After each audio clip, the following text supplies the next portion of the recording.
ప్రార్థన చేసుకుందాం. మా పరిశుద్ధుడ, మా ప్రియ పరలోక తండ్రి, మీకు వందనాలు, స్తోత్రాలు యేసయ్యా. మరి యొక్క దినం ప్రభా మా జీవితాల్లో మీరు జతపరిచినందుకు స్తోత్రాలు. మీరంతైనా ప్రభా నమ్మదగిన దేవుడు నాయన. మాలో ఉన్న, మాతో ఉన్న సజీవమైన దేవుడు ప్రభా. మాట్లాడే దేవుడు అయ్యా. మమ్మల్ని సంరక్షించే దేవుడివి. మీరే మా తండ్రి అన్నందుకు స్తోత్రాలు. మేము మిమ్మల్ని నాన్న అనొచ్చు. హల్లెలూయా.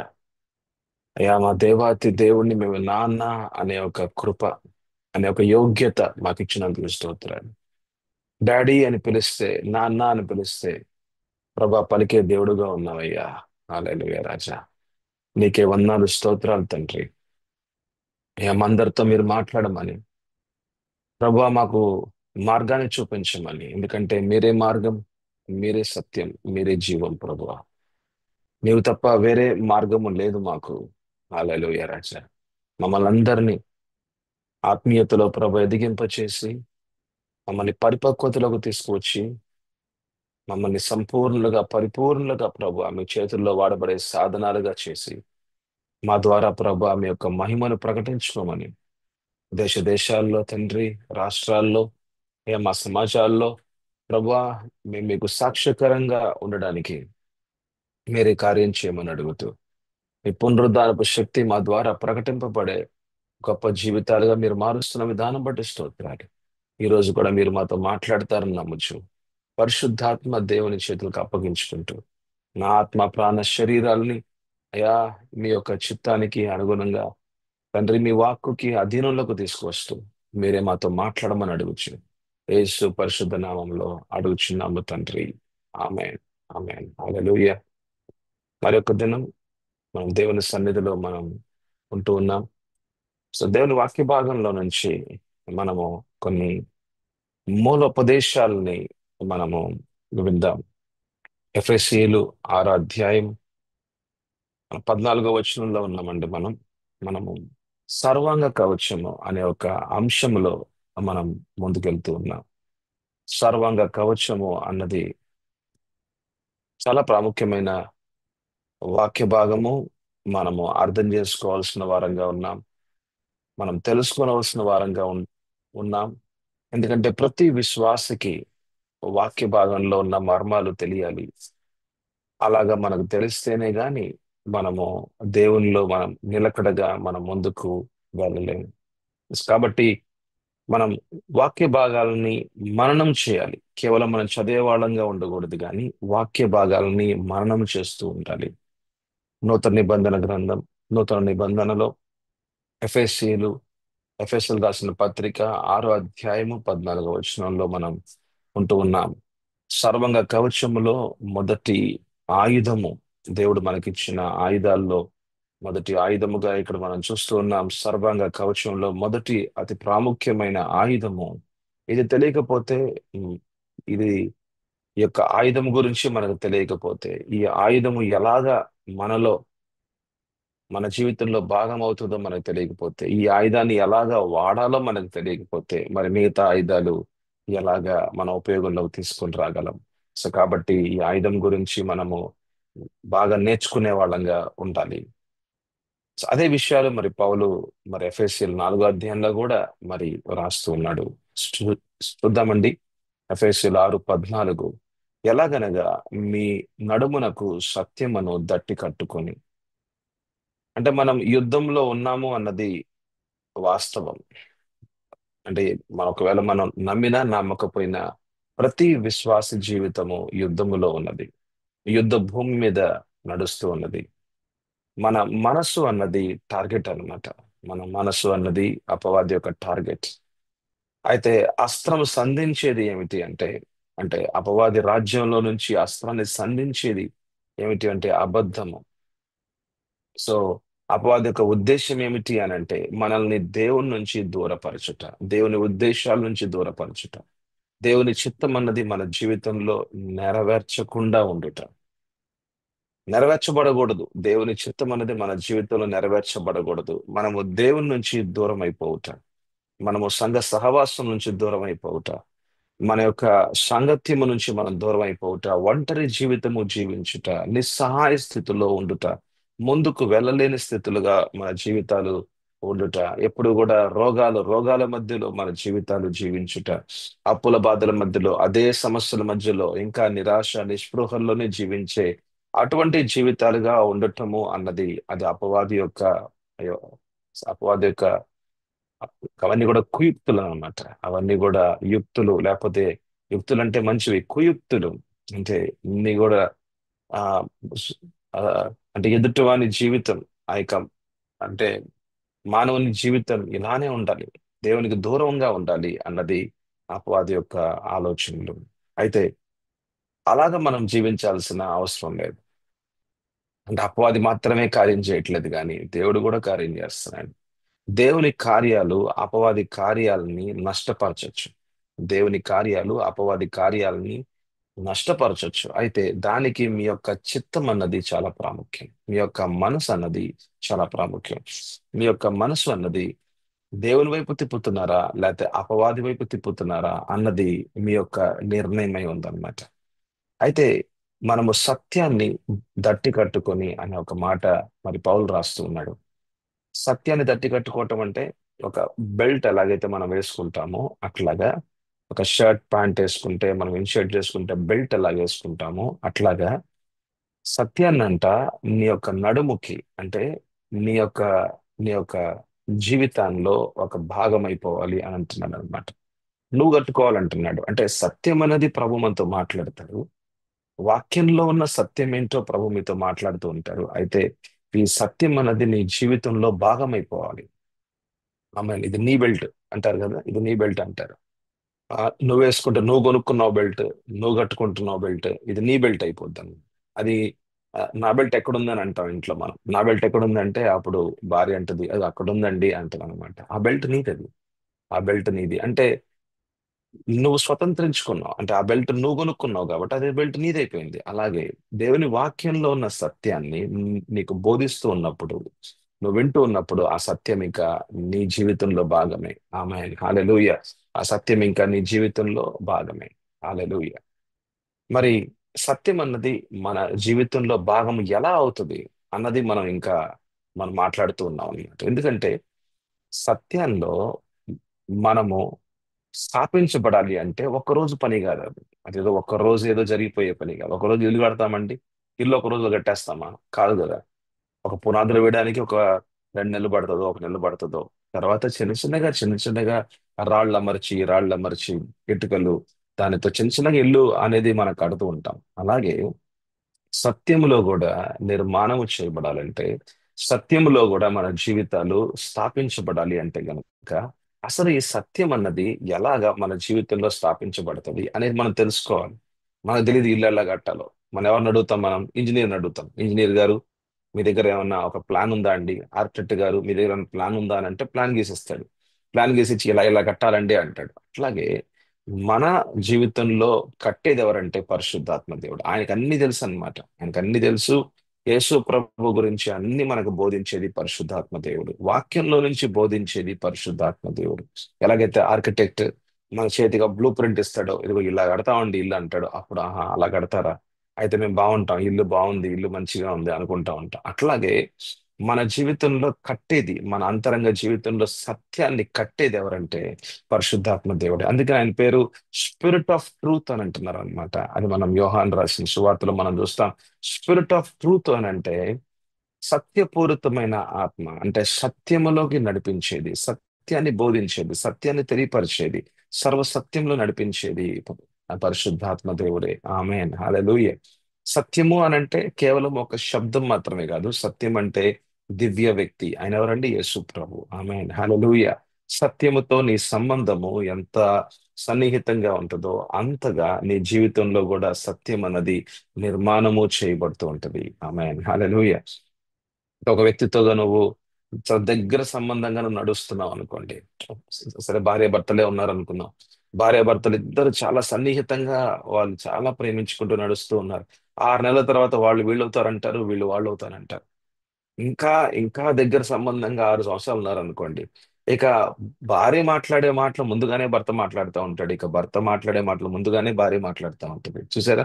అంటే వీళ్ళు వాళ్ళు అవుతారంటారు, వాళ్ళు వీళ్ళు అవుతారంటారు. అంటే మారుతున్నారు అనమాట. మారుతున్నారు అంటే సంబంధము ఎంత సన్నిహితంగా ఉంటుందో అంతగా అంతగా ఏమవుతా ఉంటుందండి, మారిపోతా ఉంటాం అనమాట. అలాగే నీ సంబంధము క్రీస్తుతో, సత్యముతో ఎంత సన్నిహితంగా ఉంటుందో, సత్యం అనేది నీ జీవితంలో ఎంతగా ఒకటవుతా ఉంటుందో అంతగా నీ జీవితాలు మారిపోతూ ఉంటాయి. ఆయన వలే మారిపోతూ ఉంటాం. ఆయనలాగా నడుస్తూ ఉంటాం. ఆయన ఆయన ద్వారా జరిగిన పనులు మన ద్వారా కూడా జరుగుతూ ఉంటాయి. ఆమె హల్లెలూయా, 3 మాటలు చెప్పాను. ఆయన ఆయన వలే మారిపోతూ ఉంటాం. ఆయన లాగా నడుస్తూ ఉంటాం. లేకపోతే ఆయన మార్గంలో నడుస్తూ ఉంటాం. ఆయన ద్వారా జరిగిన ఆశ్చర్య కార్యాలు అంటే యేసు ప్రభు ద్వారా జరిగిన ఆశ్చర్య అద్భుత కార్యాలు మన ద్వారా కూడా ఇంకా గొప్పగా జరుగుతూ ఉంటాయి. ఆమేన్ హల్లెలూయా. మరి అదే మళ్ళీ ఈ వచనాన్ని కూడా మనం యోహాను 14లో మనం చూస్తాం అనమాట. మీరు నమ్మినట్లయితే, మీరు విశ్వసించినట్లయితే యేసు ప్రభు ద్వారా జరిగిన కార్యాల కంటే కూడా ఇంకా గొప్ప కార్యాలంట. ఇంకా గొప్ప కార్యాలు కూడా మీ ద్వారా, మా ద్వారా కూడా, మన ద్వారా కూడా జరుగుతూ ఉంటాయి. అంటే దేవుని యొక్క చిత్తము ఏమిటి అంటే మహిమలో నుంచి ఇంకా మహిమలోకే. అంటే మన ఆత్మీయ జీవితాలు అన్నది ఇంకా మహిమలో నుంచి ఇంకా మహిమలోకే మనం తీసుకెళ్తా ఉంటారు. కానీ ఎక్కడో మనం ఆ ఎక్కడో మనం ఇంకా కిందకి వెళ్ళిపోతూ ఉన్నాం, లేకపోతే మనం నష్టమైపోతున్నాం అన్నది అలాగా అలా కాదండి. ఆమె హల్లెలూయా. అయితే సత్యం అన్నది మన జీవితంలో, మన అంతరంగ జీవితంలో నిర్మాణము చేయబడే ఆ యొక్క ఆ యొక్క ప్రక్రియ ఎలాగా అనేది మనం చూస్తూ ఉన్నాం. ఇప్పుడు ఇల్లు కట్టాలి. ఇల్లు కడితే గనక ఇల్లు కట్టాలంటే ఇసుక కావాలి, రాళ్ళు కావాలి, అలాగే మరి ఆ యొక్క ఆ యొక్క కంకర కావాలి, అన్ని అన్ని అందుకు మెటీరియల్స్ కావాలన్నమాట. అట్లాగే సత్యం అనేది మన అంతరంగ జీవితంలో నిర్మాణం చేయబడాలంటే కొన్ని విషయాలు, కొన్ని మెటీరియల్స్ లాంటివి, కొన్ని విషయాలు మనం తెలుసుకునే వాళ్ళంగా ఉండాలి. అందుకని ఎఫెసీయులు మరి 4వ అధ్యాయం 20వ వచనం నుంచి మరి 24వ వచనం దాకా ఈరోజు మనం ముగించాలి ఈ మాటలని. సో ఎఫెసీయులు 4:20 నుంచి 24వ వచనం దాకా. అయితే మీరు యేసును గూర్చి వినాలి. ఆమేన్ హల్లెలూయా. సత్యాన్ని మనం తెలుసుకోవాలి, మనం వినాలి. అలా వింటేనే మన జీవితంలో సత్యం అన్నది నిర్మాణం చేయబడుతుంది. అంటే మీ వైపు నుంచి, నా వైపు నుంచి మనము విశ్వాస పరుగులు వేయాలి. మన సహవాసంలోకి రావాలి. దేవునికి సమయం ఇవ్వాలి. ఎప్పుడు కూడా బిజీ బిజీ అయిపోవద్దు. మీ పనుల్లో మీరు చాలా బిజీగా మీరు అయిపోతే గనుక, మీరు దేవుని సన్నిధిలో సమయం ఇవ్వలేని వారంగా ఉంటే గనుక సత్యం అన్నది మీలో నిర్మాణం చేయబడలేదు. ఆత్మీయ జీవితానికి మీరు సమయం ఇవ్వకపోతే, ఆత్మీయ జీవితాన్ని కట్టబడడానికి మీరు సమయం ఇవ్వకపోతే గనుక మీ ఆత్మీయ జీవితాల్లో ఎదుగుదల అనేది మీరు చూడలేరు. సమయం అన్నది చాలా ప్రాముఖ్యం. అందరికి 24 గంటలే ఉంటది. మీకు నాకు అందరికి 24 గంటలే ఉంటది. కానీ ఆ సమయాన్ని ఎలాగా వాడుకోవాలి, ఎలాగా అది ఉపయోగంలోకి తీసుకొని రావాలి అన్నది అదే అదే జ్ఞానం. ఆమేన్ హల్లెలూయా. మన జీవితాల్లో ప్రాధాన్యతలు మారిపోవాలి. యేసు ప్రభుకే ప్రథమైన స్థానం ఇవ్వాలి. ఆయనకి సమస్త అన్ని విషయాలు మీ ఆత్మ, ప్రాణ, శరీర యావత్తు విషయాల్లో ఆయనే ప్రభు, ఆయనే దేవుడు, ఆయనే రాజు. ఆమేన్ హల్లెలూయా. ఆయనకే ప్రప్రథమైన స్థానం. ఆయన్నే నువ్వు ఎక్కువగా ప్రేమించాలి. అందరికంటే, దేనికంటే కూడా, అన్నిటికంటే కూడా ఆయన్నే ఎక్కువగా ప్రేమించాలి. ఆయనతోనే ఎక్కువగా ఉండాలి నువ్వు. నీ సహవాసము, నీ సంబంధము, నీ యొక్క నడక ఆయనతో పాటే ఉండాలి. ఆమేన్ హల్లెలూయా. అంటే కేవలం ప్రార్థన చేస్తున్నప్పుడే దేవునితో కాదు, కానీ మనం నడుస్తూ ఉన్నప్పుడు కూడా ప్రభుతో మనం మాట్లాడుతూ ఉంటాం. ఏదైనా పేషెంట్ చూస్తున్నప్పుడు కూడా మనం ప్రభుతో మాట్లాడుతూ ఉంటాం. అన్ని సమయాల్లో ఏం చేస్తున్నా సరే మన ప్రభుతో మనం మాట్లాడుతూ ఉంటాం. ఆమేన్ హల్లెలూయా. అది సంబంధము, సహవాసము, అది యేసు ప్రభుతో ఉన్న జీవితము. అప్పుడే మనతో ప్రభు మాట్లాడుతూ ఉంటారు. మనం ఆయనతో మాట్లాడుతూ ఉంటాం. ఆయన కూడా మనతో మాట్లాడే ఆ యొక్క అనుభవాలు అవి అవి చిన్న చిన్నగా అవి తెరవబడుతూ ఉంటాయి. ఆమేన్ హల్లెలూయా. అయితే 21వ వచనం, ఆయన యందలి సత్యం ఉన్నది, ఆయనలోనే సత్యం ఉంది, ఆయనకి వెలుపలగా సత్యము లేదండి. ఆమేన్ హల్లెలూయా. నీ మనసులో లేదు, నా మనసులో లేదు, ఏ దైవజనుడిలో కూడా లేదు, నాలో లేదు, ఏ దైవజనుడిలో కూడా ఉండదు. ఎందుకనంటే మానవుడు మానవుడే, దేవుడు దేవుడే. ఎంత గొప్ప దైవజనుడైనా, ఎంత ఎంత అభిషేకం ఉన్నా, ఎంత అద్భుత కార్యాలు జరిగినా మానవుడు మానవుడే, దేవుడు దేవుడే. ఆమేన్ హల్లెలూయా. దేవుని యొక్క స్థానము ఎప్పటికి కూడా మానవుడు తీసుకోలేడు. ఆమేన్ హల్లెలూయా. దేవుని అంత అంటే ఆ, దేవుని ప్రేమ నీలో ఉందా? ఉంది. ఓకే. ఎంతో కొంత ఉంటుంది అనమాట.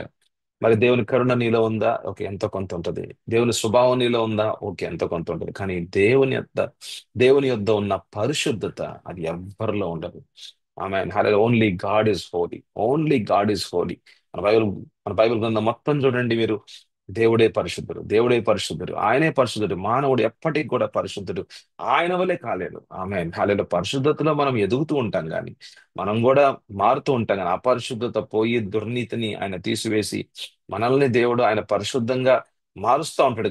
కానీ ఆయన యొక్క పరిశుద్ధత లెవెల్లోకి మానవుడు ఎప్పుడు కూడా రాలేడు, రానేరడు కూడా. ఆమె హాలేలు. అందుకని దేవుడు దేవుడే, మానవుడు మానవుడే. అందుకని ఆయనలో మాత్రమే సత్యం ఉంది కానీ ఆయనకు వెలుపలగా సత్యం లేదంట. అందుకని ఈవెన్ పౌలు మాట్లాడుతున్న మాటలు మరి బెరియాలో ఉన్న ఆ యొక్క విశ్వాసులు ఇది సత్యమా కాదా అని వాళ్ళు చూసుకుంటున్నారంట. వాక్యాన్ని వాళ్ళు కూడా తేరి చూసుకుంటున్నారంట. అంటే దైవజనుడు మాట్లాడుతున్న మాటల్ని మనము స్ట్రైట్ గా అంటే మనం వింటాము గాని అది అది సత్యమా కాదా అనేది మళ్ళీ మనం వాక్యంలో నుంచి మళ్ళీ మనం ఎత్తిపట్టి అది దాన్ని వివేచించి ఇది ఇది సత్యమా అసత్యమా అని మనం తెలుసుకొని మనం ఆ సత్యాల్ని మనం స్వీకరిస్తూ ఉండాలి. ఆమేన్ హల్లెలూయా. అందుకనే సత్యం అంటే కేవలం యేసు ప్రభులో ఉందంట. అయితే నిన్న ఎవరో చెప్తున్నారనమాట.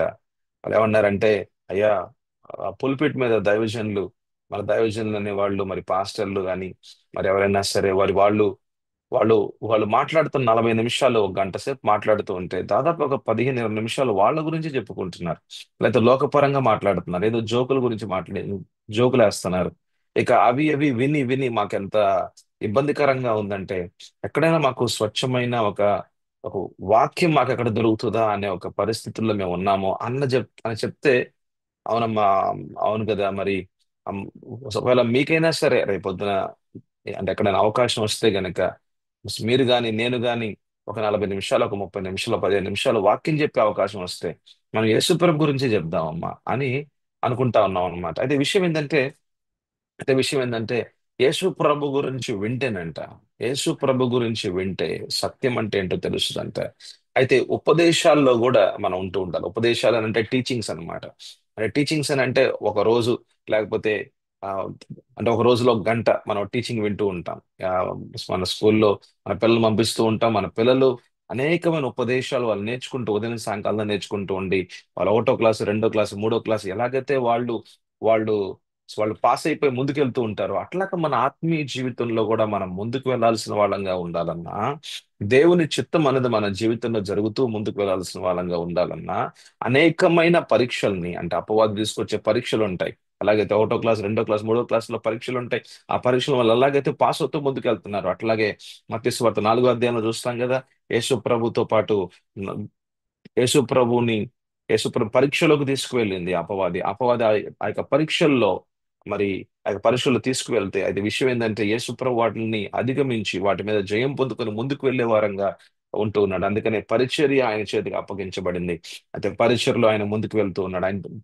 ఆ ఆ యొక్క తండ్రి యొక్క చిత్తాన్ని మరి యేసు ప్రభు మరి చేసిన విధానాన్ని మనం చూస్తూ ఉన్నాం. అంటే మన జీవితాల్లో కూడా పరీక్షలు వస్తాయండి, తప్పకుండా వస్తాయి. ఒక్కోసారి దేవుడు అనుమతిస్తాడు. ఎట్లాగైతే మరి యేసు ప్రభుకి అనుమతి ఉందన్నమాట అరణ్యంలోకి వెళ్ళడానికి.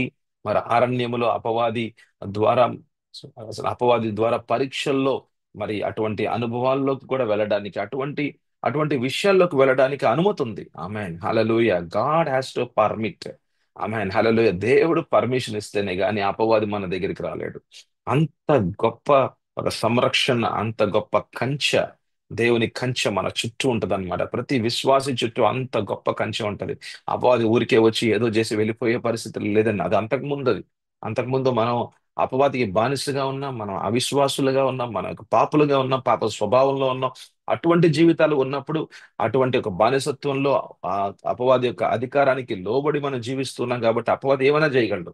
కానీ ఈ రోజున చూసినట్లయితే మన అపవాది రాజ్యంలో నుంచి మనం దేవుడు తీసివేసి మనల్ని ఆయన యొక్క కుమారుడైన యేసుప్రభు యొక్క రాజ్యంలో ఆయన అధికారము క్రింద మనల్ని పెట్టి ఉన్నాడు కాబట్టి మనము ఆయన రాజ్యంలో ఉన్నాం కాబట్టి దేవుని యొక్క చేతుల క్రింద ఆమేన్ హల్లెలూయా ఆయన యొక్క అధికారం క్రింద ఉన్నాం కాబట్టి ఆయన యొక్క ఆధిపత్యం క్రింద ఆయన యొక్క నియంత్రణ కింద ఉన్నాం కాబట్టి ఆయన కళ్ళ క్రింద ఉన్నాం కాబట్టి మన జీవితాలని అపవాది ఊరికే వచ్చి ఏదో చేద్దాం అనుకుంటే ఊరికే ఏం చేయలేడండి. ఎందుకంటే మన చుట్టూ కూడా దేవుని యొక్క అగ్ని ప్రాకారం అనేది ఉంటూ ఉంటది. ఆమేన్ హల్లెలూయా. అయితే క్రీస్తులో మన జీవితాలు సంరక్షించబడి ఉన్నాయి.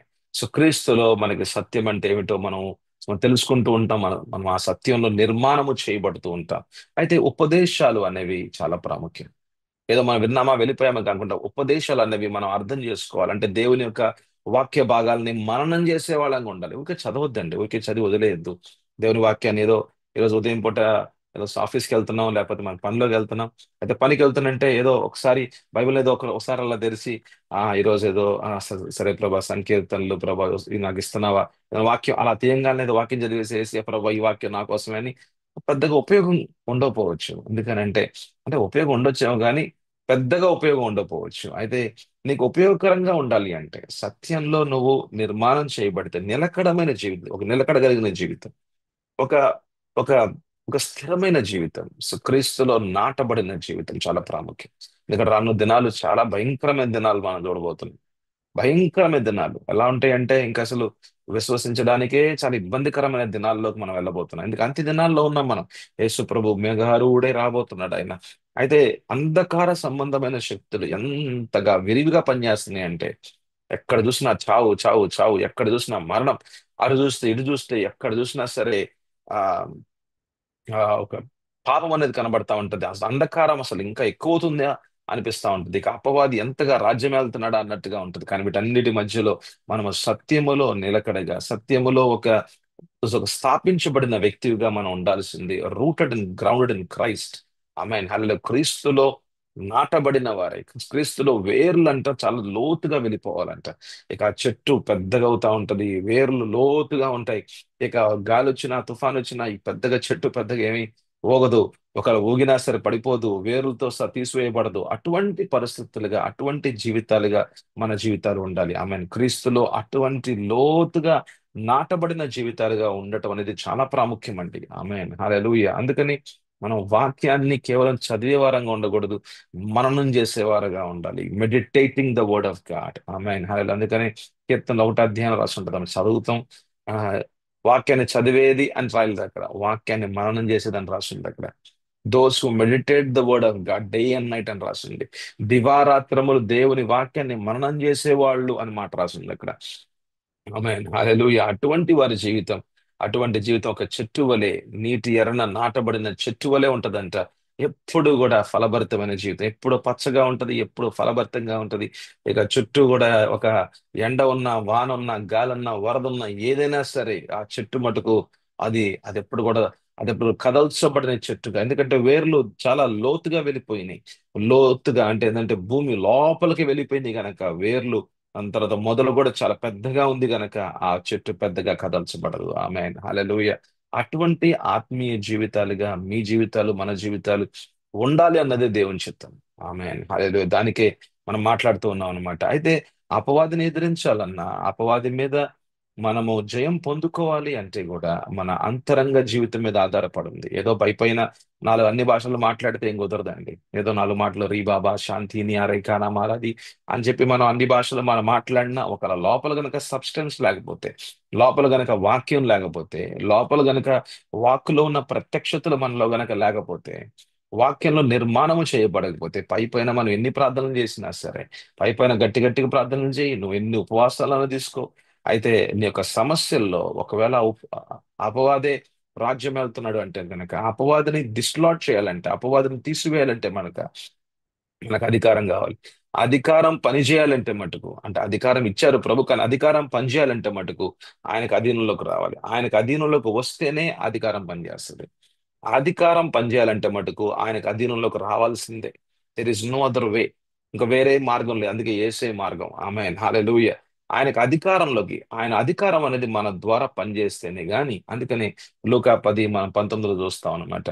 ఇదేమంటారు, మీకు అధికారం ఇచ్చి ఉన్నాను సమస్త పాముల మీద తేళ్ల మీద అని చెప్తారు కదా. అంటే అంటే అపవాది శక్తుల మీద మనము పని చేయాలి, లేకపోతే అపవాది శక్తుల్ని వాటి యొక్క కార్యాలని నిర్వీర్యం చేయాలంటే, వాళ్ళ కార్యాలని, works of the devil to be destroyed అంటే, అపవాది కార్యాలను నష్టపరచాలి అంటే గనక, అంటే ప్యారలైజ్ చేయాలంటే మటుకు మనం మన ద్వారా అధికారం అనేది పనిచేయాలి. అధికారం పనిచేయాలంటే మటుకు ఒక డివైన్ ఆర్డర్. సో అధికారం పనిచేయాలంటే మటుకు ఆయనకు అధీనంలోకి రావాల్సిందే. అంటే ఆయనే ప్రభువు అని ఆయన యొక్క ప్రభుత్వంలో మనం జీవించాలి. ఆయన యొక్క ఆయన యొక్క ప్రభుత్వంలో మనం జీవిస్తేనే గాని, ఆయన యొక్క ప్రభుత్వంలో మనము ఆయనతో పాటు నడిస్తేనే గాని అధికారం అనేది పనిచేస్తూ ఉండదు అనమాట. ఆమేన్, హల్లెలూయా. అయితే అట్లాంటి ఆత్మీయ జీవితంలో, అంటే అపవాది మీద జయం పొందుకునే ఆత్మీయ జీవితంలో ఎన్ని పరీక్షలు చుట్టూ ఉన్నా సరే, ఎక్కడ కూడా తొనకుండా బెనకుండా ఒక నిలకడగా, ఒక నిశ్చలమైన ఆ, లోతైన ఆత్మీయ అనుభవాలు కలిగి ముందుకు వెళ్ళే వాళ్ళంగా ఉండాలి అంటే మటుకు ఉపదేశంలో మన జీవితాలు స్థిరపరచబడాలి. ఆమె హల్లెలూయా. ఉపదేశాల టీచింగ్స్ లో మన జీవితాలు ఎస్టాబ్లిష్ చేయబడాలి. అందుకనే మన అందుకనే అంటే మనము అస- అంటే మనం తెలుసుకోవాలన్నమాట, ఏది సత్యం ఏది అసత్యం అన్నది మనం ఉపదేశాల ద్వారానే మనకు తెలుస్తూ ఉంటుంది. అందుకని అంటున్నారు అనమాట, పౌలు అంటున్నాడు ఎఫెసీయులు 4:21 ఉపదేశించబడిన వారి ఎడల మీరు ఇలాగ క్రీస్తును నేర్చుకున్న వారుగా ఉంటారు. నేర్చుకున్న వారు కారు అంటున్నాడు అక్కడ. అసలు యాక్చువల్గా అయితే అసలు విషయం ఏంటంటే, మనము అంతకు ముందు ఉన్న జీవితాలుగా జీవించకూడదు అంటున్నాడు అనమాట. అది ఎలాగంటే, ఇంకొన్ని విషయాలు పౌలు అక్కడ మాట్లాడుతున్నాడు. పౌలు అపోస్తలుడైన పౌలు మరి ఎఫెసీయులకు రాసిన పత్రిక 4:22 చూడండి. కావున మునుపటి ప్రవర్తన విషయములోనైతే, అంటే మన యొక్క బిహేవియర్, మన యొక్క అంట మోసపూరితంగా ఉందంట. మోసకరమైన దురాశల వలన చెడిపోవు మీ ప్రాచీన స్వభావమును వదులుకొని అంటున్నాడు అనమాట. ఈ ప్రాచీన స్వభావము అన్నది దీన్ని ఇంగ్లీష్ లో ఏమంటున్నారంటే ఓల్డ్ మ్యాన్ అని అంటున్నారు అనమాట. చాలా చాలా మంచిగా రాసిన విషయం అనమాట. ఇది ఓల్డ్ మ్యాన్ న్యూ మ్యాన్. అయితే ఓల్డ్ మ్యాన్ అంటే న్యూ మ్యాన్ కూడా ఉంటాడు కదండి. అంటే పాత మనుష్యుడు, నూతన మనుష్యుడు. అంటే ఈ యొక్క అసలు ఓల్డ్ మ్యాన్ అంటున్నారు ఇక్కడ. కాకపోతే ఇక్కడ ఆ అంటే దాని తెలుగులో అయితే మటుకు ప్రాచీన స్వభావము అని అంటున్నారు అనమాట. అంటే ఇక్కడ స్వభావం గురించి మాట్లాడుతున్నారు. అయితే ఇంగ్లీష్ లో మటుకు దాన్ని మ్యాన్ అనే దానిలో ఆ, అటు అటు తీసుకొచ్చారనమాట. అంటే ఏమిటంటే, ఏదైనప్పటికీ ఈ పాత మనుష్యుడు అని అంటే పాత స్వభావము, పాత స్వభావము కలిగిన మనుష్యుడు. నీవెవరు నేనెవరు అని అంటే, who you are what you are అన్నది నీ యొక్క వ్యక్తిత్వం మీద ఆధారపడింది. ఇప్పుడు డాక్టర్ విజయ్ ఎవరు అని అడిగారు అనుకోండి, ఆయన ఎవరు అని అంటే ఆయన డాక్టర్. ఆయన ఎవరు, ఆయన గురించి ఏంటి అని అంటే, ఆయన యొక్క స్వభావము, ఆయన ఎవరంటే ఆయన మంచిగా ప్రేమించే వ్యక్తి. ఆయన ఆయనలో అటువంటి కరుణ ఉంటది, అటువంటి ప్రేమను చూస్తాం. ఆయనలో అటువంటి విషయాలు ఉంటాయి అని చెప్తా ఉంటారు. అదేంటంటే నా యొక్క వ్యక్తిత్వం అన్నమాట, నా యొక్క స్వభావం. నా స్వభావమే, మై పర్సనాలిటీ ఈజ్ మీ. నా స్వభావమే నా యొక్క వ్యక్తిత్వమే. నా స్వభావంలో నుంచి ఆలోచనలు వస్తాయి. అది మంచి ఆలోచనలు కానీ, అది చెడు ఆలోచనలు కానీ. ప్రాచీన స్వభావముతో అంటే పాత స్వభావము, పాపపు స్వభావంతో వచ్చే ఆలోచనలు అన్నీ కూడా అవన్నీ కూడా స్వార్థపూరితమైన ఆలోచనలుగా ఉంటాయి. అయితే నూతన స్వభావము అంటే క్రీస్తు స్వభావము. ఆమేన్, హల్లెలూయా. క్రీస్తు స్వభావం గురించి నేను మరి మొన్న మనం మాట్లాడుతున్న ఫిలిప్పీలు రాసిన పత్రిక 2వ అధ్యాయం 3 నుంచి 5 వరకు మీరు చూసినట్లయితే, అక్కడ క్రీస్తు స్వభావం అంటే నవీన స్వభావము, నూతన మనుష్యుడు ఎలా ఉంటాడు అన్నది మీరు చూడగలుగుతుంటారు. అయితే విషయం ఏంటంటే, ఇక్కడ కొన్ని మూల సత్యాలు మనం తెలుసుకోవాలి. ఈ పాత మనుష్యుడు, ఓల్డ్ మ్యాన్, ఈ ప్రాచీన స్వభావము అన్నది ఈ ప్రాచీన స్వభావం అన్నది దీని గురించి మనం దీని గురించి మనం తెలుసుకోవాల్సిన కొన్ని మూల సత్యాలు ఉన్నాయండి. మనం ఆ విషయాల్లోకి వెళ్దాం.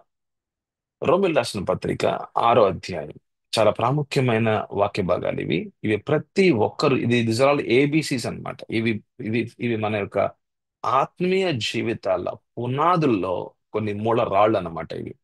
ఇవి గనక తెలుసుకోకపోతే మన ఆత్మీయ జీవితం అనేది కట్టబడే పరిస్థితి అయితే మనం చూడలేం. ఇవన్నీ కూడా very very very important foundational teachings. ఇవి చాలా ఫౌండేషన్. ఇదేదో నేను చాలా లోతుల్లోకి మాట్లాడట్లేదు. ఇంకా మనకు బైబిల్ లోపలికి వెళ్తే ఇంకా లోతులు ఉంటాయి. నేను ఇప్పుడు మాట్లాడుతుంది మీతో ఏదైతే మాట్లాడుతున్నాను, ఇవన్నీ కూడా ఏబిసిస్. ఇవన్నీ కూడా ఒక ఫౌండేషనల్ టీచింగ్స్ అన్నమాట. ఇంకా మన ఆత్మీయ జీవితాల్ని పునాదులుగా, అంటే మన ఆత్మీయ జీవితం అనే పునాదిని క్రీస్తు మీద కట్టే, వాక్యం మీద కట్టే కొన్ని మూల రాళ్ళు అన్నమాట, మూల ఉపదేశాలు ఇవి. అయితే రోమిల్ రాసిన పత్రిక 6 అధ్యాయం 6 వచనం, ఏమనగా మనమికను పాపమునకు దాసులము కాకుండుటకు పాప శరీరము నిర్దమగునట్లు మన ప్రాచీన స్వభావము, చూసారా, మన ప్రాచీన స్వభావం అంట ఆయనతో కూడా సిలువ వేయబడినని ఎరుగుదుము. ఆమేన్, హల్లెలూయా. అంటే యేసు ప్రభుని మీరు ఎప్పుడైతే క్రీస్తుగా, లేకపోతే ఆయనే మీ యొక్క ప్రభువుగా, రక్షకునిగా, రాజుగా మీరు ఎప్పుడైతే స్వీకరించారో, మీరు క్రీస్తులో చనిపోయబడిన, లేకపోతే మీ యొక్క జీవితం అనేది క్రీస్తుతో పాటు సిలువ వేయబడినది అని, మీరు ఆయనతో పాటు మీరు శిలువ మీద చనిపోయారని, అంటే ఆయన యొక్క మరణంలోనంట మీ ప్రాచీన స్వభావము, మీ పాత మనుష్యుడు కూడా చనిపోయాడంట. ఆమేన్, హల్లెలూయా. అయితే ఈ పాత స్వభావము ఏమిటి? ఈ పాత మనుషుడు ఎవరు? అది మీలో ఉంది, నాలో ఉన్నారు, మీలో ఉన్నాడు, నాలో ఉన్నాడు. అయితే దాని గురించి కూడా బైబిల్ మాట్లాడుతా ఉంది. ఒకసారి చూద్దామండి. ఎఫెసీయులకు రాసిన పత్రిక 2 అధ్యాయం 2 వచనం చూడండి. ఈ పాత స్వభావముతో, ఈ పాత మనుష్యుడితో మన జీవితం ఎలాగ మనం జీవించామో కూడా బైబిల్ చెప్తా ఉంది. అంటే మనం ప్రభువులోకి వచ్చే మునుపు, మనం యేసు ప్రభుని మనం స్వీకరించే మునుపు, అంటే యేసు ప్రభుని ప్రభువుగా మనం స్వీకరించే మునుపు మన జీవితాలు ఎలా ఉన్నాయి అన్నది కూడా బైబిల్ చాలా క్లియర్ గా మాట్లాడుతా ఉంది. ఎఫ్ఎస్సిలో 2:2, మీరు వాటిని చేయొచ్చు. వేటిని చేయొచ్చు? అపవాది చెప్తున్న పనులు చేయొచ్చు. వాయుమండల సంబంధమైన అధిపతిని, అంటే అపవాదిని, అనగా అవిధేయులైన, మనం ఎలా ఉన్నామంట? అవిధేయులుగా ఉన్నాం. విధేయతలో లేమంట, అంటే దేవుని ప్రేమించే వారుగా లేమంట. ఎందుకంటే ప్రేమ విధేయత రెండు కూడా మనం కలిసి చూస్తూ ఉంటాం. ఈ యొక్క మాటలు మనం యోహాను సువార్తలో చాలా మార్లు మనం చూస్తాం. ఒకవేళ మీరు దేవుని ప్రేమిస్తున్నారా, అయితే మీరు ఆయన యొక్క ఆజ్ఞల్ని ఆ, మీరు పాటించువారుగా ఉంటారు, ఆజ్ఞలు నడుచువారిగా ఉంటారు, ఆజ్ఞల్లో మీరు విధేయత చూపించువారుగా ఉంటారు. అయితే మనము ఎలా ఉన్నామంట? క్రీస్తులోకి రాక మునుపు అవిధేయులుగా ఉన్నామంట. అవిధేయులైన వారిని ఇప్పుడు ప్రేరేపించు. చూడండి, అపవాది ఏం చేస్తున్నాడంట? ప్రేరేపిస్తున్నాడంట. ఏం చేయాలని? పాపం చేయాలని. దేనికి? దేవుని నుంచి దూరంగానే ఉండడానికి. శక్తికి అధిపతిని అనుసరించి, ఎవరిని అనుసరించామంట మనం? అపవాదినంట.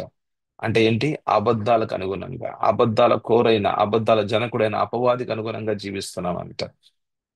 అయితే ఈ ప్రపంచ ధర్మము చొప్పున మునుపు నడుచుకుంటుంది. మనము ఈ యొక్క ప్రపంచ ధర్మం అని అంటే ఒక వరల్డ్ సిస్టమ్ అన్నమాట. ఒక సిస్టమ్, ఒక ఒక పద్ధతి జరుగుతా ఉంది ఈ లోకంలో. ఆ పద్ధతుల్లో, ఆ యొక్క విధి విధానాల్లో మనము కూడా నడుస్తూ ఉన్నామంట. మనం కూడా దానిలోనే ఉన్నామంట. మన పరిస్థితి కూడా అలానే ఉందంట. అయితే మనం అలాంటి జీవితాన్ని జీవించడానికి మన లోపల మంచి ప్లాట్ఫామ్ ఏమిటి అంటే ఈ ప్రాచీన స్వభావమే. నీ స్వభావమే అంటే నీ యొక్క నీ యొక్క స్వభావమే నీ యొక్క వ్యక్తిత్వమే నువ్వు. ఆమేన్, హల్లెలూయా.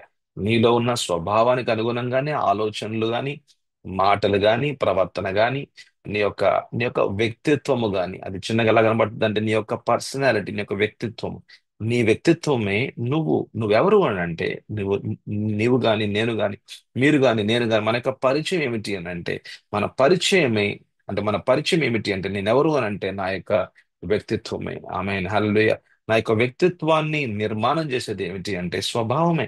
మన ప్రాచీన స్వభావము, పాత స్వభావము ఈ- అంటే ఎలాంటిదంటే పాపముతో నింపబడింది. పాపము చేయడానికి చాలా తహతలాడిపోతూ ఉంటుంది.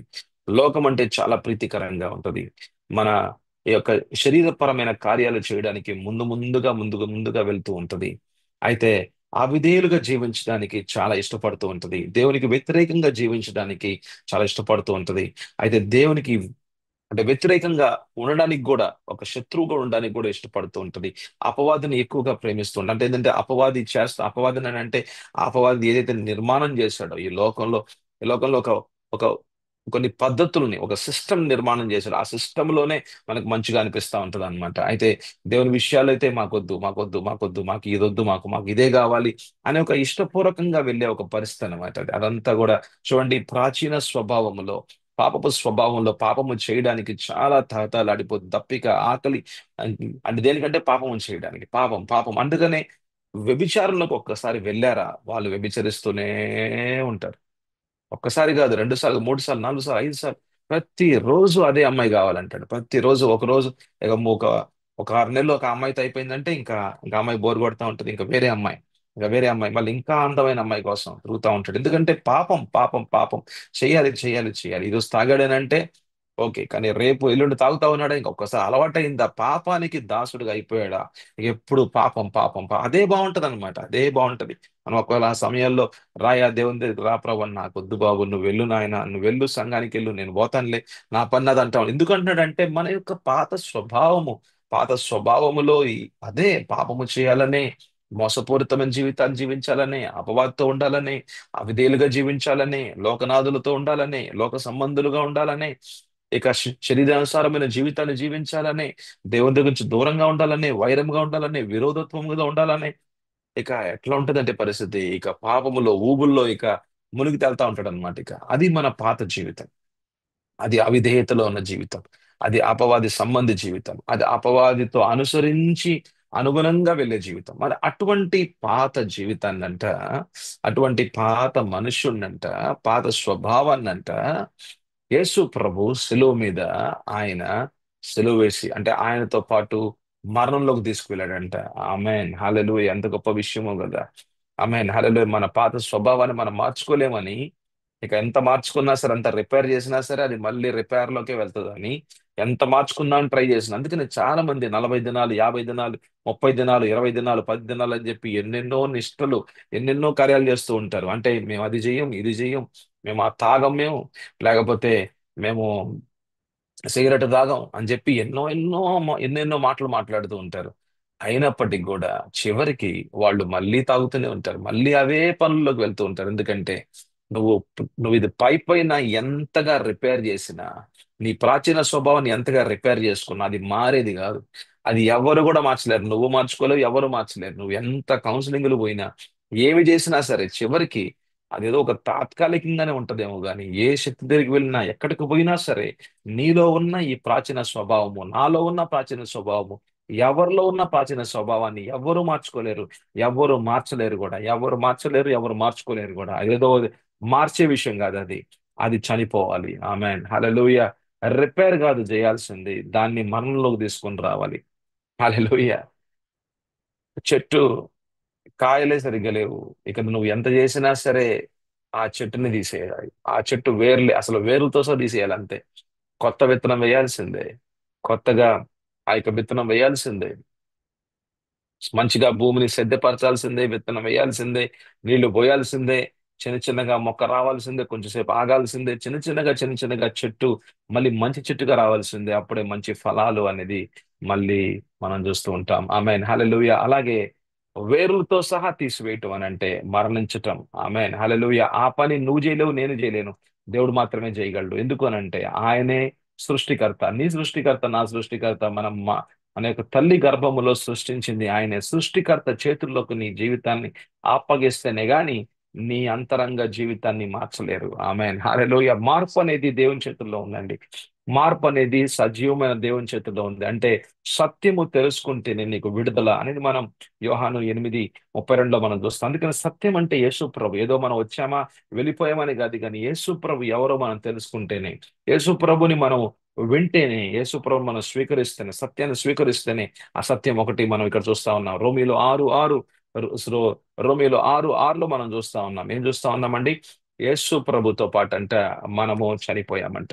ఆమె అంటే మనం చనిపోవటం అని అంటే మన యొక్క పాత, ఇక్కడ చూస్తుంది పాత మనుష్యుడు, అంటే ప్రాచీన స్వభావము, పాత స్వభావము, పాపపు స్వభావము, ఇవన్నీ.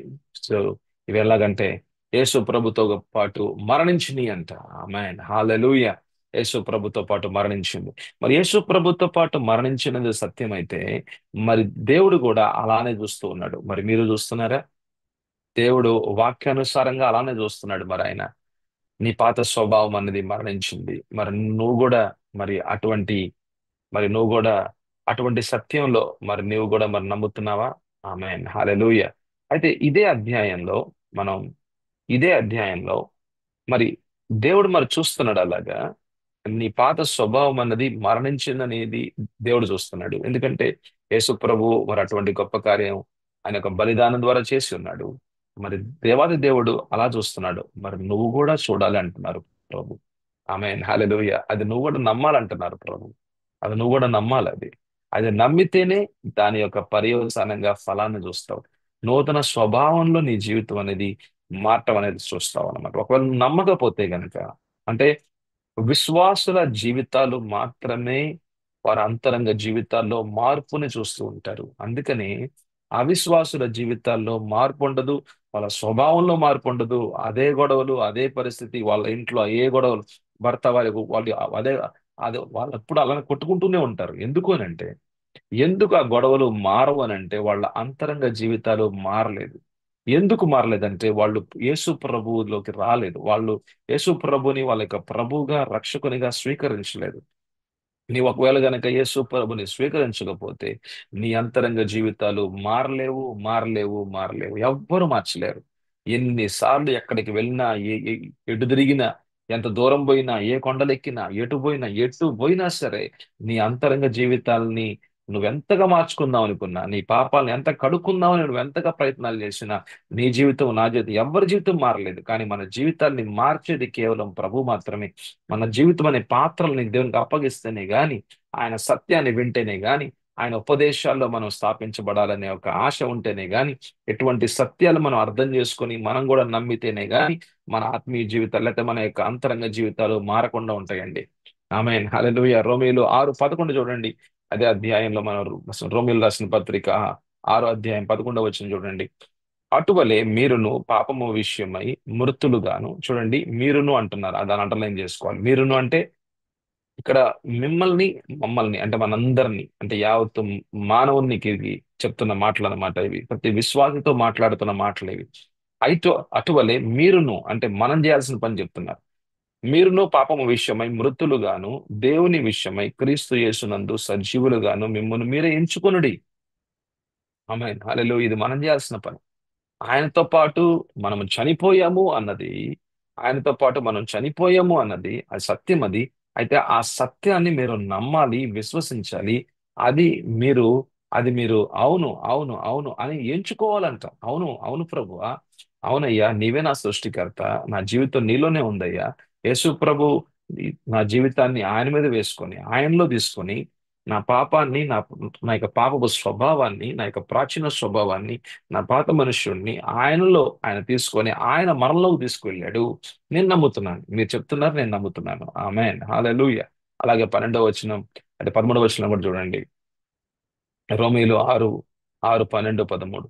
కాబట్టి శరీర దురాశలకు లోబడినట్లుగా సావునకు లోనైన మీ శరీరమందు పాపమును ఎలనీయకుడి. ఇది మీరు చేయాల్సిన పని.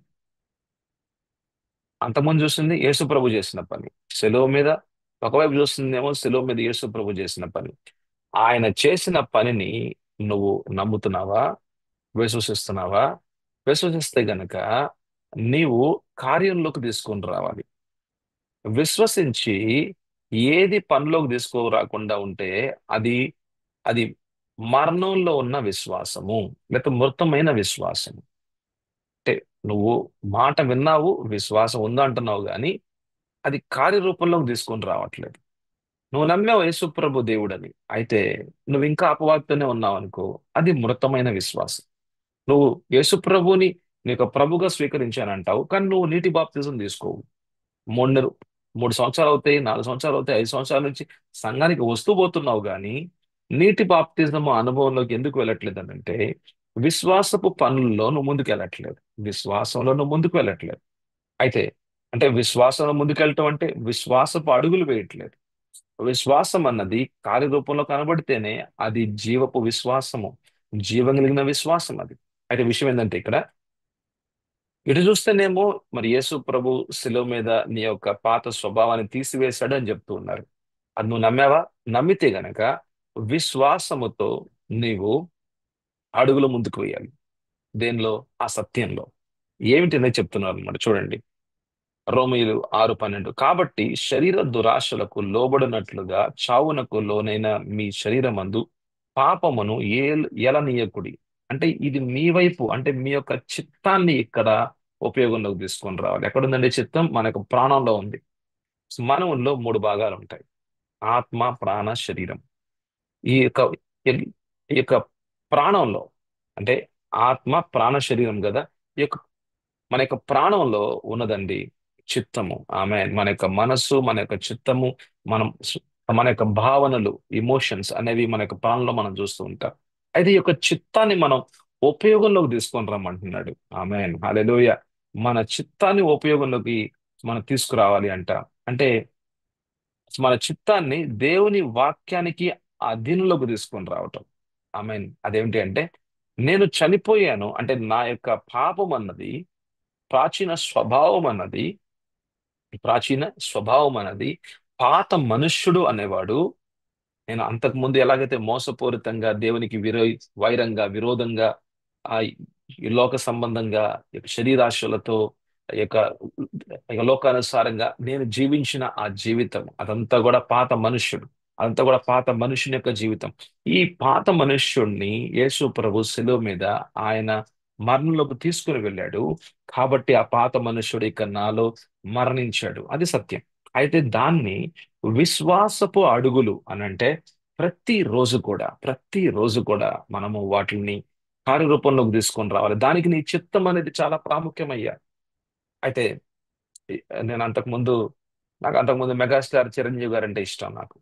అంతకుముందు అంటే యేసు ప్రభువుని నేను నేను నా ప్రభువుగా స్వీకరించే ముందు మెగాస్టార్ చిరంజీవి గారు అంటే చాలా ఇష్టం నాకు. ఇక ఆయన సినిమా వచ్చిందంటే ఇక నేను ఫస్ట్ రోజే వెళ్ళిపోవాలనుకుంటా ఉండేవాడిని. అయితే అది నా యొక్క పాత జీవితం. అయితే ఈ రోజున ఒకవేళ ఏదైనా సినిమా వచ్చినా, అది ఎవరిదైనా కావచ్చు, ఎవరిదైనా సినిమా కావచ్చు, కానీ ఈ రోజు నన్ను ఎవరైనా అడిగినా సరే, రా విజయ్ మరి అక్కడ దాకా వెళ్ళొద్దాం సినిమా అసలు సినిమా అనే దానికి నాకు చాలా దూరం అయిపోయాను. నేను దాదాపు 18 సంవత్సరాలు అయిపోయింది. 18 ఇయర్స్ నేను సినిమా చూసి నేను సినిమా చూసి, లేకపోతే ఒక టీవీలో ఒక సీరియల్, లేకపోతే అంటే సీరియల్ కాదులేండి, ఏదైనా సమ్ ఫిలిం కానీ, లేకపోతే అది ఇది కానీ ఏదైనా సరే చూసి 18 సంవత్సరాలు అయిపోయింది. 18 సంవత్సరాలు అయిపోయింది. 18 సంవత్సరాలుగా అంటే ఎవరు నన్ను పిలవలేదని కాదు, లేకపోతే లోకం యొక్క ఆకర్షణ మారిపోయిందని కాదు, లోకం మారిపోయిందని కాదు, ఇంకా ఎక్కువగా ఉంటా ఉంది లోకంలో ఉన్న విషయాలు. అయినప్పటికీ కూడా ఈ ఎందుకు నా జీవితంలో సినిమా వెళ్ళలేదంటే, ఎందుకు సినిమా కానీ, లేకపోతే అది షికారు, అది ఇది అని చెప్పి ఎందుకు వెళ్ళట్లేదని అంటే, నేను చనిపోయాను. నా పాత జీవితానికి నేను ఇక దానికి నాకు సంబంధం లేదు. ఎందుకంటే యేసు ప్రభు దాన్ని మరణంలోకి తీసివేశాడు. ఆయన మరణంలో తీసివేశాడు. నేను ఇంకా విశ్వాసపు అడుగులు వేయడానికి నా చిత్తం. ఎవరు అడుగుతారనమాట, సినిమాకి వెళ్దాం అంటే లేదు లేదు. లేదు అన్నది నా చిత్తం, అవును అన్నది కూడా నా చిత్తమే. లేదు లేదు, నేను సినిమాకు రాను. నువ్వు వస్తున్నావు కదా అంతకు ముందు సండే పూట, ఈరోజు ఉదయం ఉదయం ఒకటి అంటావు, ఉదయం ఏమో మనం అటు వెళ్ళాము, మన సాయంకాలం పూట కూడా మనం సినిమాకి వెళ్తున్నాం. మరి ఇప్పుడు ఏంది నువ్వు అంటే, లేదు లేదు, అది అప్పుడు జీవితం. అది ఇప్పుడు ఏంటంటే, ఇప్పుడు నా యొక్క స్వచిత్తాన్ని నేను లోకానికి అప్పగించకుండా నా స్వచిత్తాన్ని నేను దేవుని వాక్యానికి నేను అప్పగిస్తున్నాను. ఆమేన్, హల్లెలూయా, హల్లెలూయా. అంతకుముందు నా స్వచిత్తాన్ని ఈ యొక్క నా యొక్క శరీర సంబంధమైన ఆశలకి, అంటే నా యొక్క నేత్రాశలు కానీ, నా యొక్క శరీరాశలకు కానీ నేను అప్పగిస్తూ ఉన్నాను. అయితే ఇప్పుడు నా శరీరాశలు, నా యొక్క నేత్రాశలకి నేను అప్పగించట్లేదు నా చిత్తాన్ని ఎక్కడ అప్పగిస్తున్నానంటే దేవుని సత్యానికి అప్పగిస్తున్నాను. ఆమేన్, హల్లెలూయా. అదే అంటున్నాడు అనమాట. కాబట్టి శరీర దురాశలకు లోబడునట్లుగా చావునకు లోనైన మీ శరీరమందు పాపమును ఏలుబడినీయకుండి. ఏలుబడి చేయటం అన్నది అలాగా ఉండకూడదు అన్నది నీ చిత్తమై ఉండాలి. హల్లెలూయా. ఇక నేను సినిమాకి వెళ్ళను, ఇక నేను ఈ యొక్క లవ్ అఫేర్ లో నేను ముందుకు వెళ్ళను, ఇక నాకు ఈ శరీర సంబంధమైన విషయాలు నాకు వద్దు. అంతకుముందు నా యొక్క కళ్ళతో నేను చూసిన యొక్క చిత్రాలు ఇక నేను చూడను, నా వల్ల కాదు, ఇక నాకు మళ్ళీ పాపం అనే జోలు నాకు వద్దు, పాపం అనే దానికి నేను దూరం అయిపోయాను, అపవాది సంబంధిగా ఇక నేను జీవించను, అపవాది అపవాది ఏదైతే సిస్టమ్ తయారు చేశాడు ఈ లోకంలో, ఆ సిస్టమ్ లో నేను ఉండను, ఆ యొక్క పద్ధతుల్లో నేను ముందుకు వెళ్ళను, ఆ ట్రెడిషన్స్ లో నేను ముందుకు వెళ్ళను, ఆ యొక్క వంశపారంపరంగా వస్తున్న విషయాల్లోకి నేను ఇంకా ముందుకు వెళ్ళను. నాకు దేవుడే కావాలి, నాకు ప్రభువే కావాలి, నాకు ప్రభు సత్యంలోనే జీవించాలి, ఆయనకు అధీనంగా ఉండాలి నేను, ఆ సత్యమే నా జీవితంలో పని చేయాలి అనేది నీ చిత్తము, అది నీ యొక్క ఆలోచన. అది నీ యొక్క ఆలోచన, నీ చిత్తము, నీ యొక్క ఇష్టము, నీ యొక్క కోరిక, నీ యొక్క దప్పిక, నీ యొక్క ఆకలి. అంటే నీతిమంతునిగా జీవించాలని, వాక్యానుసారంగా జీవించాలి, సత్యానికి అనుగుణంగా జీవించాలన్నది నీ చిత్తం, అది నీ ఇష్టం. అది అక్కడ నువ్వు ఎవరిని ఫాలో అవుతావు? నీకు దేవుడు కావాలా, నీకు లోకం కావాలా, నీకు అపవాది కావాలా, నీకు దేవుడు కావాలా, నీకు నీకు ఇంకా శరీర సంబంధమైన కార్యాల్లోకి వెళ్ళాలా, ఇంకా నువ్వు ఆత్మ సంబంధమైన కార్యాల్లోకి ముందుకెళ్ళేవాడుగా ఉంటా, అది నీ ఇష్టం. అది అక్కడ ఏమంటున్నాడంటే ఏలుబడి చేయనీయద్దు అని అంటున్నాడు అనమాట. ఆమేన్, హల్లెలూయా. అదే మాటల పద్దం అలాంటి అంటే అలాగే మరి పౌలు 13వ వచనంలో కూడా చెప్తున్నాడు, మరియు మీ అవయవములను దుర్నీతి సాధనములుగా పాపమునకు అప్పగింపకుడి. ఇది మనం చేయాల్సిన పనులు అనమాట. అయితే మృతుల్లో నుండి సజీవులము అనుకొని అలా అనుకోవాలంట, అలాగా మనం ఆలోచించాలంట. మిమ్మును మీరే మిమ్మును మీరే, ఇది మన చిత్తం మీద ఆధారపడి ఉంది. దేవునికి అప్పగించుకొనుడి. దేవునికి అప్పగించుకొనుడి అంటే ఆత్మకు అప్పగించుకొనుడి. దేవుని ఆత్మకు అప్పగించుకొనుడి. దేవుని వాక్యానికి అప్పగించుకొనుడి అంటే నీవు నీ చిత్తాన్ని కూడా ఉపయోగిస్తూ ఉన్నావు. ఉపయోగించి మీ అవయములను నీతి సాధనములుగా దేవునికి అప్పగించుడి. అంతకుముందు కళ్ళతో మనం చూసాం, అనేకమైన విషయాలు చూసాం. కానీ ఇప్పుడు మన కళ్ళతో కేవలం దేవుని వాక్యాన్ని చూస్తూ ఉంటాం. అంతకుముందు నోటితో అనేకమైన మాటలు, బూతులు మాట్లాడుతున్నాం. కానీ ఈ రోజున నోటి ద్వారా వచ్చే మాటలు దేవుని మాటలుగా ఉంటాయి. అనేక మార్లు ఈ చేతుల ద్వారా పాపం చేశాం.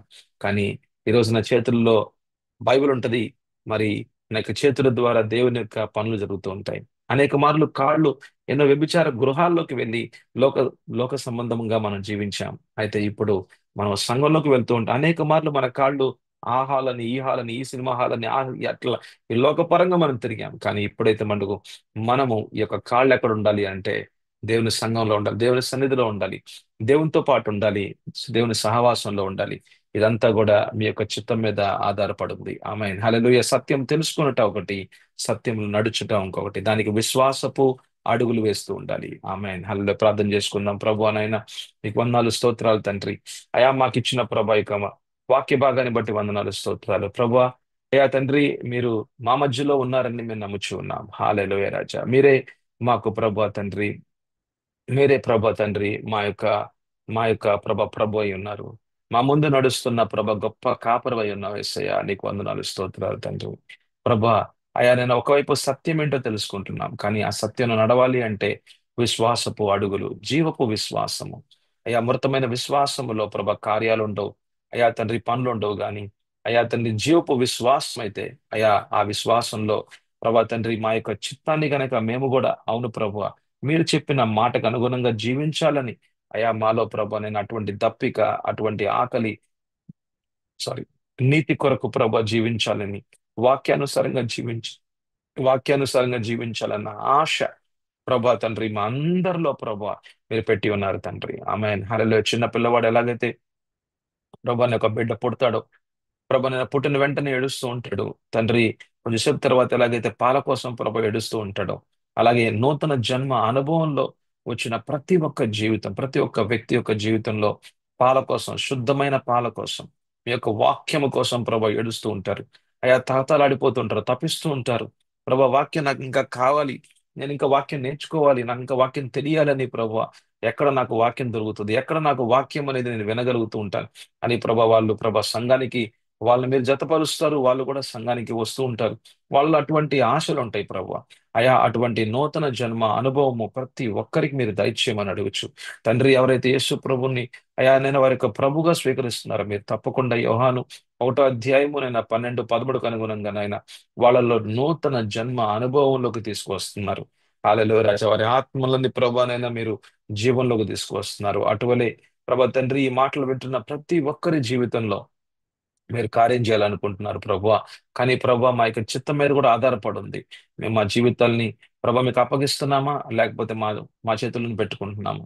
లోకానుసారంగా జీవిస్తున్నామా, మీ చేతికి ఇస్తున్నామా? ఇవన్నీ కూడా మేము వింటున్న మాటలు మా వెనికిడిలో తండ్రి ముప్పదంతులుగా, అరదంతులుగా, నూరంతులుగా ఇంకా తండ్రి దీవించమని, స్థాపించమని అడుగుతున్నాం తండ్రి. అయ్యా మా యొక్క జీవితాలను నిలకడగా ఉంచమని అడుగుచు నాయన. యేసయ్యా నీకు వందనాలు, స్తోత్రాలు యేసు నాయన. మీకే సకల మహిమ, ఘనత, కీర్తి చెల్లించుకుంటూ యేసు పరిశుద్ధ నామంలో అడుగుచున్నాము తండ్రి.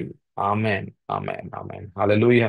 ఈరోజు దేవుడు మనకిస్తున్న వాక్య భాగము, మనతో అంటే దేవుని యొక్క వాగ్దానం, మీకు నాకు ఇస్తున్న వాక్యము యెహోషువ 1వ అధ్యాయము 8వ వచనం. ఈ ధర్మశాస్త్ర గ్రంథమును నీవు బోధింపక తప్పిపోకూడదు. దానిలో వ్రాయబడిన వాటన్నిటి ప్రకారము చేయుటకు నీవు జాగ్రత్త పడినట్లు దివారాత్రము దాన్ని ధ్యానించిన యెడల నీ మార్గమును వర్ధిల్ల చేసుకొని చక్కగా ప్రవర్తించదువు. ఆమె ఇంగ్లీష్ రాసింది, your you shall make your way prosperous and then you shall have good success. ఆమె hallelujah. Way to become prosperous and to be successful అంటే నీ జీవితంలో వర్ధిల్లుట అనేది దేవుని వాక్యంతో ముడిపడి ఉంది. ఆమెన్ చేయు. Amen hallelujah. వర్ధిల్లుట అని అంటే దినదినము దినదినము దినదినము అభివృద్ధి చూచుట. అంటే నువ్వు ఎక్కడ చేయబెడతావో అక్కడ అభివృద్ధి. Amen hallelujah. నువ్వు ఎక్కడ ఉంటావో ఆ పనులన్నీ కూడా అభివృద్ధిలోనే కనబడుతూ ఉంటాయి. ఎక్కడ చేయబెడతావో అక్కడ అభివృద్ధి. ఏ పని మొదలు పెడతావో అది ముందుకెళ్తా ఉంటది. ఏ ఏ సహవాసంలో ఉంటావో, నువ్వు ఎవరితో ఉంటావో వాళ్ళందరూ దీవించబడుతూ ఉంటారు. ఆమేన్ హల్లెలూయా. అన్ని నిన్ను ఎవరు పెళ్లి చేసుకుంటారో వాళ్ళు వాళ్ళు ఆశీర్వదించబడతారు వాళ్ళు. నిన్ను పెళ్లి చేసుకున్నాడా, అయితే అతని జీవితం మారిపోయింది, అతని కుటుంబం, అయితే మీ కుటుంబం మారిపోయింది. ఆమేన్ హల్లెలూయా. అంటే మీరు ఎక్కడ ఉంటే అక్కడ అభివృద్ధి, మీరు ఏ పని చేస్తానంటే అక్కడ వర్ధిల్లుతే. అక్కడ ఫెయిల్యూర్ అనేది మనం చూడట్లేదు. ఫెయిల్యూర్ అంటే విఫలం అనేది చూడట్లేదు, సఫలమే చూస్తున్నాం అనమాట. Amen hallelujah. ఈరోజు మీతో నాతో మాట్లాడుతున్న దేవుని వాగ్దానం, ఆమెన్ వర్ధిల్లుట. నీ జీవితము వర్ధిల్లుతూనే ఉంటదంట. Amen hallelujah. ఆమెన్ చెప్తావా? Amen hallelujah. నీ జీవితం అంట వర్ధిల్లుతూనే ఉంటదంట. నీవు మహిమలో నుంచి ఇంకా మహిమలోకే వెళ్తూ ఉంటావంట. ఎలాగనంటే పైన రాసిన కొన్ని మాటలు, అంటే పైన రాసిన కొన్ని మాటలు, దేవుని మాటలు నీ నోటి నుంచి వెడలిపోకూడదు. ఒకటి. రెండు, అంటే దేవుని మాటలంట నీ నోటిలో నుంచి వెడలిపోకూడదు. అంటే నీ హృదయంలో దేవుని మాటలు ఉంటూ ఉండాలి, దాచుకుంటూ ఉండాలి. ఆమేన్ హల్లెలూయా. దివారాత్రములు అనంటే ఎప్పుడు కూడా నీ కళ్ళు ఎక్కడ ఉండాలంటే నీ మీద కాకుండా దేవుని వాక్కు మీద ఉండాలంట. ఆమెన్ చెప్పు. Amen hallelujah. దేవుని వాక్కు మీద ఉంటే యేసు ప్రభువే నీ జీవితాన్ని చూసుకుంటూ ఉంటాడు. ఆమెన్. నువ్వు ఎవరిని చూస్తున్నావో వారిని నువ్వు చూస్తూ ఉంటారు. అంటే నువ్వు ఎవరి మీద నువ్వు ఆధారపడుతూ ఉంటావో వాళ్ళు నీకు సహాయం చేస్తూ ఉంటారు. నీ మీద నువ్వు ఆధారపడద్దు. అందుకనే శక్తి చేత కాదు, బలం చేత కాదు, కానీ నీ యొక్క బలము చేత కాదు, నీ యొక్క శక్తి చేత కాదు, కానీ దేవుని ఆత్మ ద్వారా సమస్తము జరుగుతూ ఉంటది. ఆమేన్ హల్లెలూయా. హల్లెలూయా. దివారాత్రములు నీ కళ్ళు యేసుప్రభు మీద ఉండాలంటే వాక్యం మీద ఉండాలంట. వాక్కు నీ హృదయంలో ఉండాలి, నీ నోట్లో ఉండాలంట వాక్యం. ఆమేన్ హల్లెలూయా. దాని ప్రకారంగా గనక విశ్వాసపు అడుగులు ముందుకు వేస్తూ ఉంటే మూడు విషయాలండి. ఒకటి, మన కళ్ళు దేవుని మీద ఉండాలి, దేవుని దేవుని వాక్యం మీద ఉండాలి. ఆ వాక్యం మన యొక్క హృదయంలో ఉండాలి, మన నోట్లో ఉండాలి.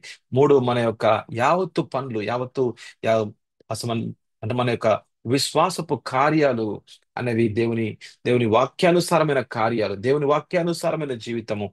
అంటే మనకి యావత్తు ప్రవర్తన. ఆమేన్ హల్లెలూయా. మనం ఏదైతే నేర్చుకుంటున్నామో దాని ప్రకారంగా నడుస్తూ ఉంటే గనక ఇక అసలు అంటే ఏంటంటే ప్రియుడా, నువ్వు ఆత్మలో వర్ధిల్లుచున్న కొలది అన్ని విషయంలో సౌఖ్యంగా వర్ధిల్లుతావు అనే ఒక మాట ప్రకారంగా వర్ధిల్లుట వర్ధిల్లుట వర్ధిల్లుట. నువ్వు ఎక్కడ చేయబెడతావో అక్కడ వర్ధిల్లుట. ఆమెన్ హల్ల అక్కడ అభివృద్ధి చూస్తూ ఉంటాం అనమాట. Amen hallelujah. అటువంటి జీవితాలుగా మీ జీవితాలు, మీ కుటుంబాలు, మీ పిల్లలు, ఈ యొక్క యావత్ వంశావళిని కూడా దేవుడు అలాగా మార్చడానికి, అలాగా చేయడానికి ఆయన యొక్క ఇష్టపూరితంగా ఆయన యొక్క హృదయంలో ఇటువంటి వాంఛలు ఉన్నాయి. అందుకని దేవుడు మనతో ఈ యొక్క వాగ్దానం చొప్పున మనతో మాట్లాడుతూ ఉన్నారు. ఆమేన్ హల్లెలూయా. ప్రభువా నాయనా, ఈ యొక్క వాగ్దానానికి అనుగుణంగా తండ్రి, ఆమేన్ హల్లెలూయా, ఈ యొక్క మాటకు అనుగుణంగా ప్రభువా తండ్రి, మా జీవితాల్లో ప్రభువా వర్ధిల్లుట అనేది మేము చూస్తూనే ఉంటాం ప్రభువా. ఆమేన్. మా కళ్ళు మీ మీద ఉంటాయి అయ్యా, మీ యొక్క వాక్కు మీద ఉంటాయి అయ్యా. మీ యొక్క వాక్యం అన్నది ప్రభు మా హృదయం మీద ప్రభా తండ్రి రాయబడుతూ ఉంటది. మా యొక్క హృదయాల్లో దాచుకుంటూ ఉంటాం అయ్యా. దాచబడిన మీ యొక్క వాక్యాలు మా నోటి ద్వారా మాట్లాడుచూ ఉంటాం ప్రభా తండ్రి. మాట్లాడుతున్న మాటలు మా యొక్క జీవితం యొక్క యావత్తు ప్రవర్తన యావత్తు ప్రభు నైనా మీ వాక్యానికి అనుగుణంగా ఉంటూ ఉంటే గనక ఎక్కడ చేయబడుతున్నామో మీ చిత్తానుసారంగా ఏ పని అయితే ప్రభు అంటే మీరు మా ద్వారా మొదలు పెడుతున్నారో అది ఎప్పుడు కూడా అభివృద్ధి అభివృద్ధి అభివృద్ధి అభివృద్ధి, వర్ధులుట వర్ధులుట. అక్కడ విఫలం ఉండదు, కానీ కేవలము సఫలమే మనం చూస్తూ ఉన్నాం. ఏదైనా సఫలమే మేము చూస్తూ ఉంటాం ప్రభువా. యేసయ్యా మీకు వందనాలు, స్తోత్రాలు తండ్రి. అటువంటి ఆత్మీయ జీవితాలుగా మా జీవితాలను మీరు నిర్మాణం చేస్తున్నందుకు ప్రభువా, ఒక దీవెనకరంగా మీరు మారుస్తున్నందుకు, మమ్మల్ని సాక్ష్యకరంగా ఈ లోకంలో చేస్తున్నందుకు ప్రభా తండ్రి, మేము ఏ కుటుంబాలకు మమ్మల్ని తీసుకెళ్తున్నారో, ఏ కుమార్తెను మీరు నాయన వివాహంలోకి ప్రభా నేను మీరు తీసుకువెళ్తూ ఏ కుటుంబంలోకి తీసుకెళ్తున్నారో అయ్యా, నీ కుమార్తె ఆ కుటుంబంలోకి వెళ్ళింది అంటే గనక వర్ధిల్లుట. అక్కడ ప్రభా యావత్తు విషయాలు అక్కడ అభివృద్ధి ప్రభు. ఆమె ఆ ఇల్లంతా ప్రభ గొప్ప సాక్ష్యంగా ప్రభ ఉంటది. ప్రభా తండ్రి అయ్యానండి, ఈ కుమార్తె వచ్చింది మా ఇంట్లోకి, ఇల్లంతా మారిపోయింది. ఆమె హల్లెలూయా. ఈ కుమారుడు మా యొక్క ఇంట్లోకి వచ్చాడు, మరి పెళ్లి చేసుకున్నాడు ప్రభా, మా ఇల్లంతా మారిపోయింది. ఆమె హల్లెలూయా. యోసేపు వచ్చాడు పోతిఫర్ ఇంట్లోకి, ఇల్లంతా మారిపోయింది ప్రభా. నాన్న యోసేపు జైల్లో ఉన్నాడు, అక్కడ మొత్తం జైలు వాతావరణం అంతా మారిపోయింది. Amen hallelujah. ప్రభా నీ పిల్లలు ఎక్కడ ఉంటారో ప్రభా, అక్కడున్న వాతావరణం, అక్కడున్న పరిస్థితులు యావత్తు మారిపోతాయి ప్రభా. Amen hallelujah. ఎక్కడ కూడా ప్రభా తండ్రి, ప్రభా అన్ని చోట్ల అభివృద్ధిని ప్రభా మేము చూస్తూ ఉన్నాం తండ్రి. యేసయ్యా నీకు వందనాలు, స్తోత్రాలు తండ్రి. అటువంటి ఆత్మీయ జీవితాలుగా మీరు మార్చినందుకు స్తోత్రాలు. యేసు పరిశుద్ధ నామంలో అడుగుచున్నాము తండ్రి. Amen amen. ప్రభు అయిన యేసుక్రీస్తు కృపయు, దేవుని ప్రేమ, ఈ పరిశుద్ధాత్మ అన్యోన్య సహవాసము మీకు మనందరికీ తోడైండును గాక. Amen hallelujah. Be happy, be joyful, God is with you. So ప్రభు మనతో ఉన్నారు. ఎక్కడ కూడా ఇప్పుడు కూడా ఈ రోజు అంతా కూడా ఎక్కడ కూడా నిరాశ చెందొద్దు. ఎవరైనా మాట్లాడతారా, ఎవరైనా మాట్లాడరా, don't worry, God is speaking to you. ప్రభు నీతో మాట్లాడుతున్నారు. ఎవరైనా ప్రేమిస్తున్నారా, ప్రేమించి డోంట్ వరీ, దేవుడిని ప్రేమిస్తున్నాడు. ఆమెను ఎవరైనా ఉన్నారా లేదా, డోంట్ వరీ, అసలు ఎక్కడ చింతించొద్దు, ప్రభు నీతో ఉన్నారు. Amen hallelujah. నువ్వు ఎప్పుడు కూడా ఒంటరి దానివి కాదు, లేకపోతే ఒంటరి వాళ్ళు కాదు నువ్వు. దేవుడు నీతో ఉన్నాడు. ఆమెన్. ఆయన ఇమ్మానువేలుగా ఉన్నాడు ఆయన. Amen hallelujah. దేవుని ప్రేమను అందరికీ పంచుతూ ఉండు. ఒకళ్ళ ఒకళ్ళ దగ్గర నుంచి ప్రేమ కావాలనుకోవద్దు, ప్రేమను ఇస్తూ ఉండు. Amen hallelujah. God bless you, God be with you. This wonderful day. ఈ రోజు చాలా ఒక ఒక అద్భుతమైన దినం. ఈ రోజున దేవుడు మన కోసం నిర్మాణం చేసిన దినం ఇది. Be happy and be joyful in it. God bless you. మళ్ళీ మనం కలుద్దాం.